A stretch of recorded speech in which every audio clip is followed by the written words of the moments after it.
MC Sean Love. And listen, I'm going to address you directly. I got to find out what the hell your name is. Ken, right?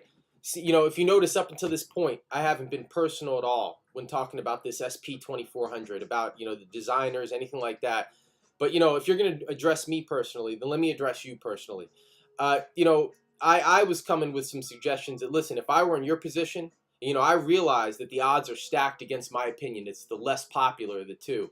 But then what I showed you was a guttural reaction. So you've got criticisms like, hey, I talked about myself for 10 minutes or 20 minutes. Let me tell you something, man. It's part of a live series I've been doing for a real long time. If you look it up, SP-1200 on the internet or on YouTube, you'll see that I've been championing the legacy of this machine for many years before a whole bunch of other people got into it. You'll see the dates on my videos earlier, just out of the love for it, man. I'm not trying to manipulate the damn YouTube system. If I was trying to do that, I'd be more successful at it. My thing is, man, is that if you look at my channel, you're going to see that there's a whole variety of topics and stuff that I deal with. This is just one thing that I'm into, and if I gave that guttural reaction without looking further into it, it's because I wanted to talk about that first. We can talk about the details because since then you've released a video and I've had a chance to look at it.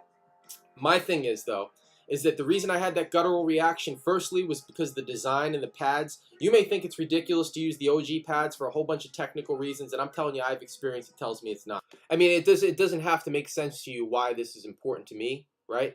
But I've seen a pattern in the past in music and in other cultural things where, a couple of white folks get their hands on it. Before you know it, it's like a 99.999% white thing, And I know that the SP-12 and SP-1200 had a European creator and all that, but the legacy that machine has taken, that's owed to a lot of folks, right? So when I see something that's just such a white nerdy rollout, it just strikes a bad chord with me, and I don't like to. I really wish that after all these years that this isn't what I was seeing as a return to form. I'd like to see some.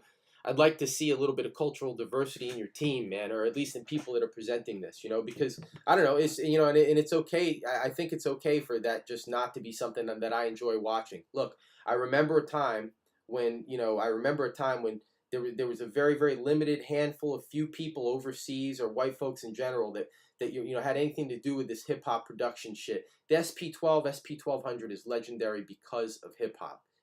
Hip hop is a black art form. I just, it's okay, I think, if it strikes a chord with me, that I kind of wish that that's what I was seeing, at least partly, in a rollout like this. I'm telling you, I've looked further into it, and I do respect the work that you guys put into it, absolutely, without a doubt. I see it. I see the work.